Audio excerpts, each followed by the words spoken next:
नमस्कार सांग माने देखंतु मु आजी कौन बनाऊछि आपण माने भिडियोटी को लास्ट पर्यंत देखंतु। एही रेसिपीर नाम कौन कमेंट माध्यम रे निहाती जणांतु। एही रेसिपी बनेबा पई मु पालंग साग को भल भाबरे धोई काटी नेली।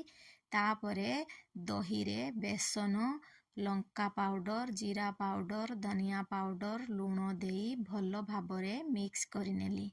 तापरे एठी कढ़ई रे तेल देई गरम करी फुटण सुखिला लंका फुटाई सेथिरे काटी रखिथिबा पालंग साग को देई लूण देई भल भाबे फ्राए करि नेली।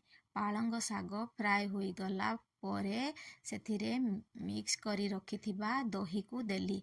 दही को देई कंटिन्यूअसली मिक्स करि नेली, कारण कंटिन्यूअसली मिक्स न करिले दही कटि जाए, सेथि पई बबल्स आसीबा पर्यंत एहाकू मिक्स करि नेली।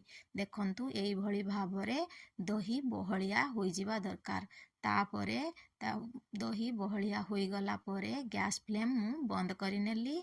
तड़का पैन गुटे नेली, सेथिरे तेल गरम करी फुटण सुखिला लंका भुरसुंगा पत्र रसुण काश्मीरी चिली पाउडर देई एथिरे तड़का लगेई देली। देखंतु एहा केते सुंदर देखा जाउची, खाइबा पाई मध्य बहुत टेस्टी। एहा भात सहित पांपड़ सहित बहुत भल लागे। आपण माने एहार नाम कौन कमेंट माध्यम रे निहाती जणांतु सांग माने।